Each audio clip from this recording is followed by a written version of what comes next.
वो एक साहब जा रहे थे छतरी खरीदने, तो उनकी वाइफ ने कहा कि देखो ये दुकानदार बड़े बेईमान होते हैं, जितना कहें उसका आधा ही बोलना तुम।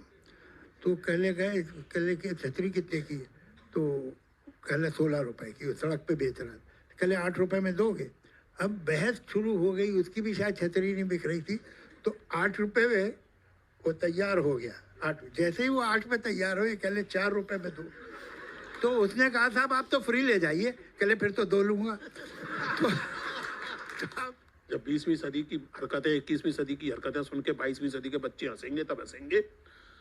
हम जरा सोचें कि हमारे लिए जो स्थितियां बन गई हैं और जो हमारे सामने बनती चली जा रही हैं, वो केवल हंसने रोने की नहीं, गहराई से सोचने की हैं कि जमीन कम हो रही है, जमीन नम हो रही है, जमीन पैरों तले धंसने लगी है, अंधेरे के समंदर की हवा हम लोगों पे हंसने लगी है। तो क्या खामोश यूं ही डूब जाने का इरादा है? मगर कैसे भुलाओगे कि सूरज के उजालों से तुम्हारा कोई वादा है? तो फिर अब देखता क्या हो, चलो इन कश्तियों की रस्सियां खोलो, समंदर में उतरते हैं। कहीं तो रोशनी की भी जमीनें होंगी, उनको ढूंढने अगर हो सके तो ये अंधेरे का समंदर पार करते हैं। इसलिए मैं माइक जावेद साहब को देना चाहूँगा। और जैसे आपने गुलजार साहब को टोका था कि अभी तक तो जो हुआ वो प्रोज में हुआ, जब तक पोइट्री में नहीं होगा हम आपको नहीं जाने देंगे, तो मैं माइक जावेद साहब को देता हूँ पोइट्री के लिए भी। और जावेद साहब जो आप चाहें सुनाएं आप। सर ये जो बात है, इसमें एक बात मैं भी कहना चाहूँगा, उसके बाद करेंगे वो भी काम। एक कितनी भी बातें कर लो, मदारी को बिना तमाशा दिखाए नहीं छोड़ते। तो वो कर लेंगे। मैं ऐसा विश्वास रखता हूँ कि 50 साल बाद, या हो सकता है 100 साल बाद, या 200 साल बाद, पता नहीं दुनिया कितनी तेज़ी से उस जगह पहुँचेगी कि जहाँ 6th स्टैंडर्ड के बच्चे को जब टीचर 20th सेंचुरी और 21st सेंचुरी के बारे में पढ़ा रही होगी, तो बच्चे हंसते हंसते गिर जाएंगे चेयर से। तो वो कहेगी बेटा ये मजाक नहीं हो रहा, कोई जोक नहीं है, ये इस साल ये आ सकता है एग्जाम, तो ज़रा सीरियसली पढ़ लो इसको। ये कॉमेडी है एक बहुत बड़ी, इतना बड़ा एक जोक हो रहा है, जिसको इतना बड़ा जोक है कि हमें दिखा, हम जोक के अंदर हैं तो हमें दिखाई नहीं दे रहा। जब से ह्यूमन सिविलाइजेशन है, उसकी जो इन्फॉर्मेशन है वो उसका बिलीफ रहा है। भाई जिसने कि ज़मीन सूरज के चारों तरफ घूमती है, या सूरज ज़मीन के चारों तरफ घूमता है, जिस आदमी ने कहा साहब ज़मीन घूमती है सूरज, उसको उन्होंने पकड़ के बंद कर दिया, और उसको तो मौत की सज़ा देने वाले थे। तो उसने अपोलोजाइज किया और उनका तुम पागल हो, हमारे लिखा हुआ हमारी किताब में कि सूरज घूमता है और तुम ये बकवास कर रहे हो। वो लोग जाहिल थे, पागल नहीं थे। उनकी जो मानता थी वही उनका ज्ञान था, जो उनका फेथ था वही उनकी नॉलेज थी। पागल तो हम हैं। हमें मालूम है कि ज़मीन सूरज के चारों तरफ घूम रही है, लेकिन उसी बाइबल पे हाथ रख के कसम खाते हैं। देखिए नहीं, अरे गलीलियो को तो अभी वेटिकन ने माफ किया, कोई 15-20 साल पहले गलीलियो को, कि हमने माफ कर दिया उसे। ये रियलिटी है, ये रियलिटी है। तो आप ये देखिए कि आज इसरो का आदमी जो एक रॉकेट भेजता है और उसे मालूम है कि ये चांद पे पहुंचेगा तो किस जगह लैंड करेगा, वो जैसे ही रॉकेट भेजता है वैसे सीधा भाग के जाता मंदिर। ये जब पढ़ाया जाएगा तो बच्चे क्या सोचेंगे? आप बताइए कि आप कॉन्ट्रडिक्टरी चीज़ों को एक साथ अपने, ये मतलब स्किज़ोफ्रेनिया होता है एक बीमारी, अभी इतने दुनिया में स्किज़ोफ्रेनिक है, आप बोल नहीं सकते कि जो एक हिस्सा कुछ और है और दूसरा हिस्सा कुछ और है, आपस में कोई कंपैटिबिलिटी नहीं। 2 आदमी एक बॉडी में जी रहे हैं आराम से, जिनके एक दूसरे से रिलेशन अच्छे नहीं है। आप देखिए जी जी जी, मतलब मुझे आज तक समझ में नहीं आया कि ये जो शनि है उसको मुझसे क्या इंटरेस्ट हो सकता है, और वो चंद्रमा के घर में क्या कर रहा है, अपने घर क्यों नहीं रहता? बताइए तुम क्यों जाते क्यों वहां पर? ये सीरियसली बातें होती।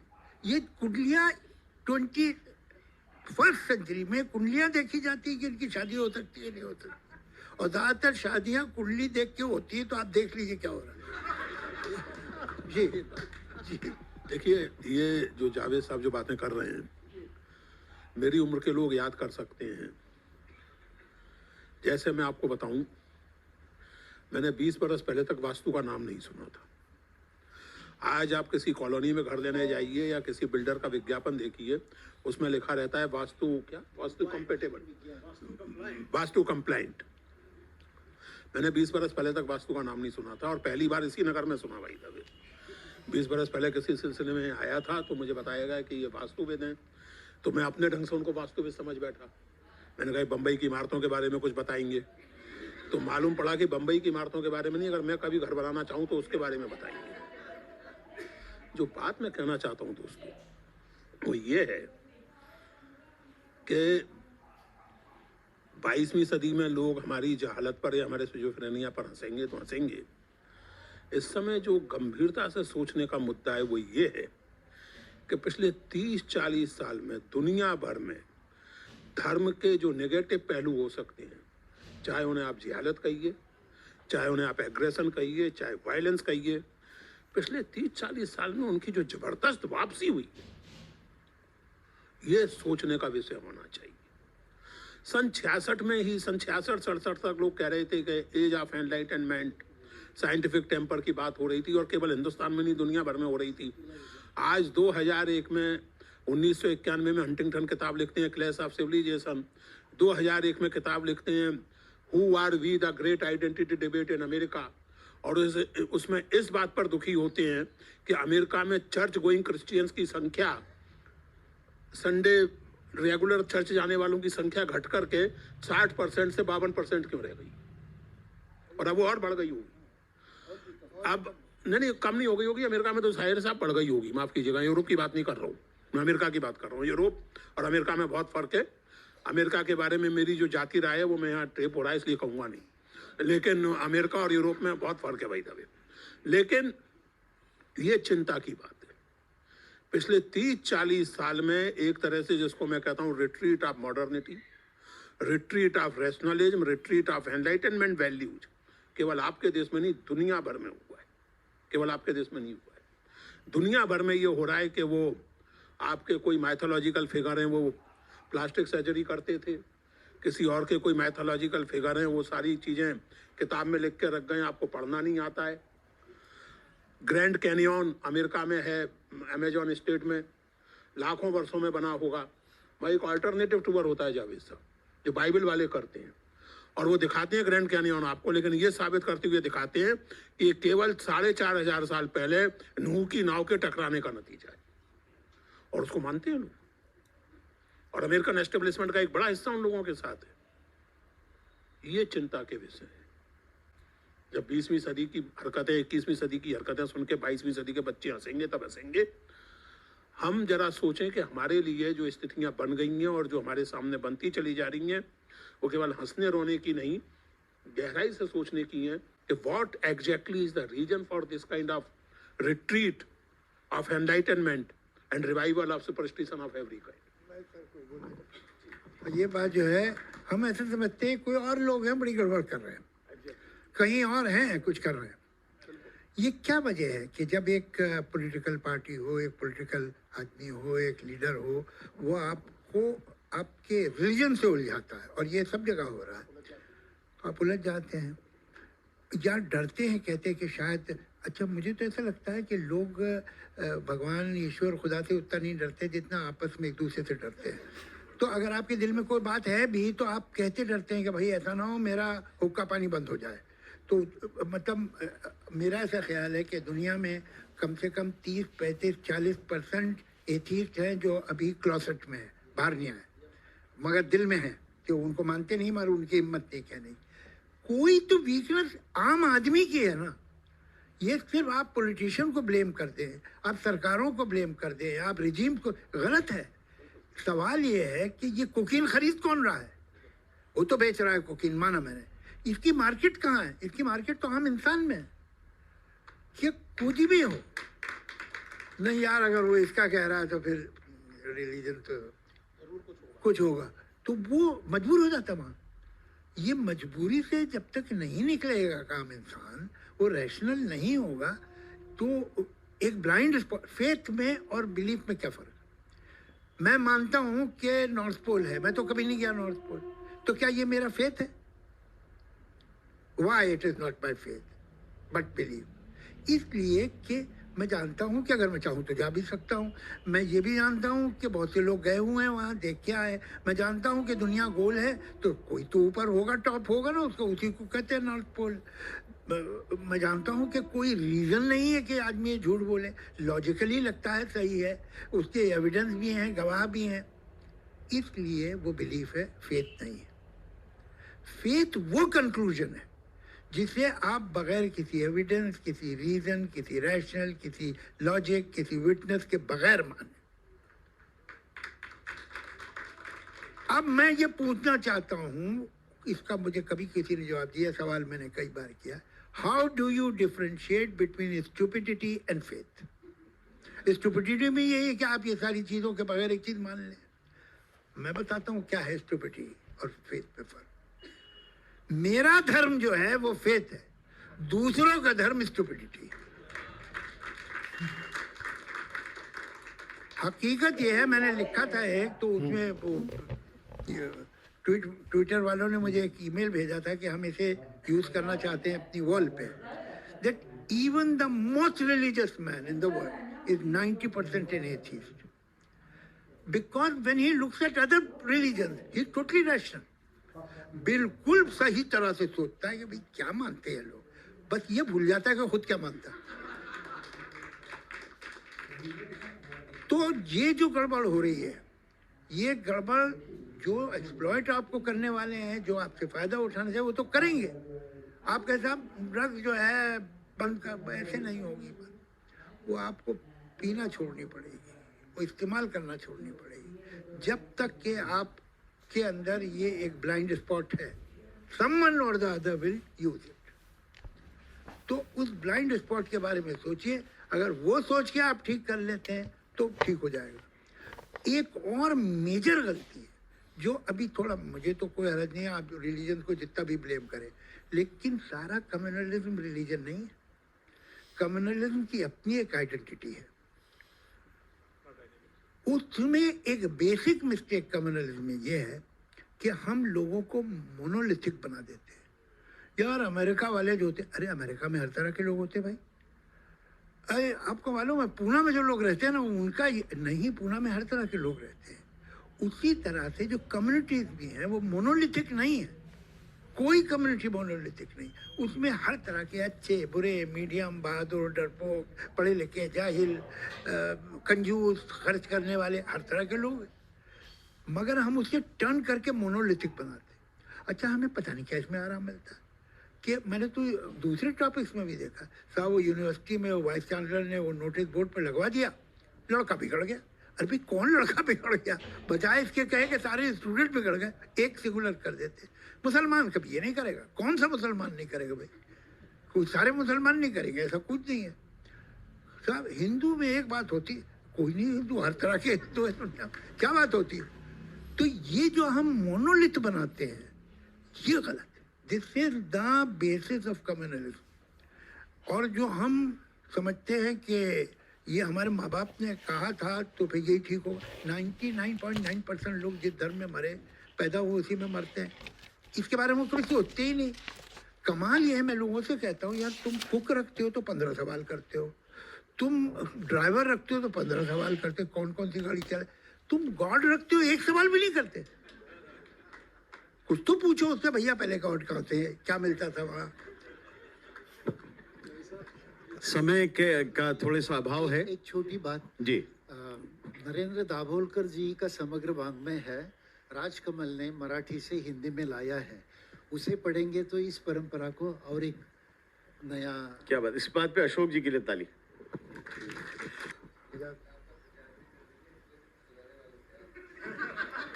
हाँ नहीं नहीं, मगर ये तो कीजिए, ये आप एक काम कीजिए, मैं आप लोग रिक्वेस्ट करूँगा कि जो है वो सुना देंगे, और ये आप किताब ज़रूर लीजिए। ये आप हैरान हो जाएंगे इस किताब से, इसमें जो आप पढ़ेंगे। चलिए ठीक, तो जो भी सर कमीशन बनता हो उसका, मेरे वजह से बिक रही तो कमीशन बनता है? नहीं, घर की बात है, देख लेंगे वो, है? आप फिक्र ना करें। एक अतुल जी की फरमाइश, नया हुक्मनामा, न्यू ऑर्डिनेंस। किसी का हुक्म है सारी हवाएं हमेशा चलने से पहले बताएं कि उनकी समझ क्या है, डायरेक्शन क्या है। किसी का हुक्म है सारी हवाएं हमेशा चलने से पहले बताएं कि उनकी समझ क्या है। हवाओं को बताना ये भी होगा, चलेंगी जब तो क्या रफ्तार होगी, कि आंधी की इजाज़त अब नहीं है। हमारी रेत की सब ये फसीलें या कागज़ के महल जो बन रहे हैं, हिफाजत इनकी करना है ज़रूरी। और आंधी है पुरानी इनकी दुश्मन, ये सभी जानते। किसी का हुक्म है दरिया की लहरें ज़रा ये सरकशी कम कर लें, अपनी हद में ठहरे। उभरना फिर बिखरना और बिखर कर फिर उभरना, गलत है उनका ये हंगामा करना। ये सब है सिर्फ वहशत की अलामत, ये सिंबल है, ये साइन है पागलपन के। ये है, सब है सिर्फ वहशत की अलामत, बगावत की अलामत। बगावत तो नहीं बर्दाश्त होगी, ये वहशत तो नहीं बर्दाश्त होगी। अगर मौजों को है दरिया में रहना तो उनको होगा अब चुपचाप बहना। किसी का हुक्म है इस गुलसिता में बस अब एक रंग के ही फूल होंगे।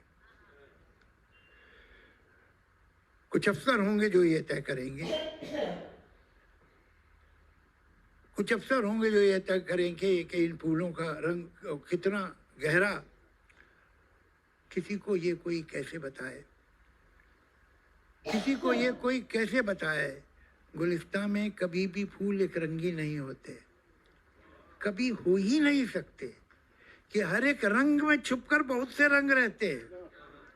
जिन्होंने बाग एक रंगी बनाना चाहे थे उनको जरा देखो कि जब एक रंग में 100 रंग जाहिर हो गए हैं तो वो अब कितने परेशान हैं, वो कितने तंग रहते हैं। किसी को ये कोई कैसे बताए, हवाएं और लहरें कब किसी का हुक्म सुनती हैं।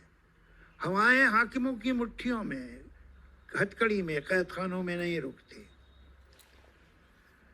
ये लहरें रोकी जाती हैं तो दरिया कितना भी हो पुरसुकून शांत बेताब होता है, और इस बेताबी का अगला कदम सैलाब होता है। बहुत बहुत शुक्रिया जावेद साहब, शुक्रिया डॉक्टर पुरुषोत्तम अग्रवाल जी, शुक्रिया। वो एक साहब जा रहे थे छतरी खरीदने तो उनकी वाइफ ने कहा कि देखो ये दुकानदार बड़े बेईमान होते हैं, जितना कहें उसका आधा ही बोलना तुम। तो कहले गए, कहले कि छतरी कितने की, तो कहले 16 रुपए की, वो सड़क पे बेच रहा था। कहले 8 रुपए में दोगे। अब बहस शुरू हो गई, उसकी भी शायद छतरी नहीं बिक रही थी, तो 8 रुपए में वो तैयार हो गया। 8 जैसे ही वो 8 में तैयार हो, कहले 4 रुपए में दो। तो उसने कहा साहब आप तो फ्री ले जाइए, कहले फिर तो 2 लूँगा। तो अब मैं आपको दोनों में एक और सुनाऊंगा।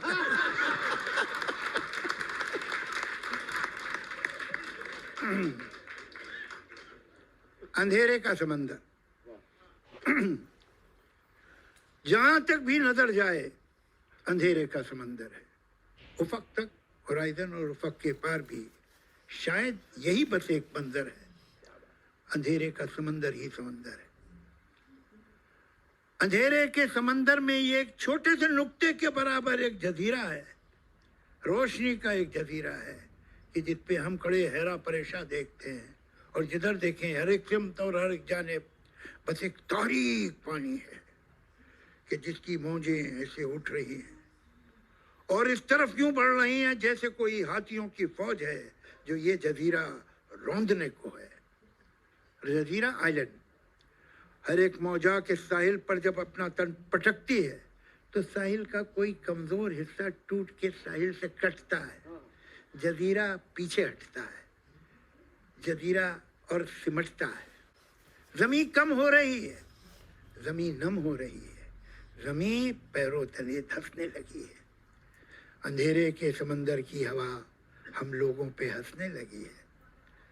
तो क्या खामोश यूं ही डूब जाने का इरादा है? मगर कैसे भुलाओगे कि सूरज के उजालों से तुम्हारा कोई वादा है? तो फिर अब देखता क्या हो, चलो इन कश्तियों की रस्सियां खोलो, समंदर में उतरते हैं।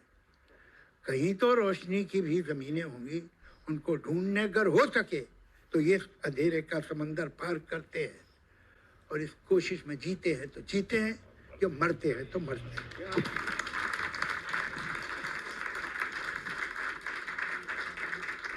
दोस्तों, इसके आगे कुछ बोलने को रह नहीं जाता।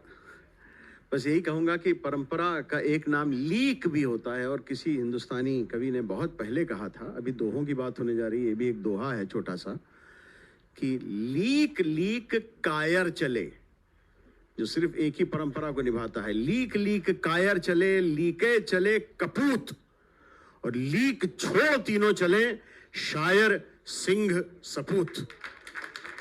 तो मेरे ख्याल से परंपराएं तभी चलेंगी जब वो परंपरा ना हो, परंपराएं हो, और नई से नई परंपराएं बनती जाएं और लीक छोड़ के हम लोग आगे बढ़ते जाएं। बहुत बहुत शुक्रिया आप सबका, आप तीनों लोगों का, और आप सबका जो यहाँ हॉल भर दिया है आपने।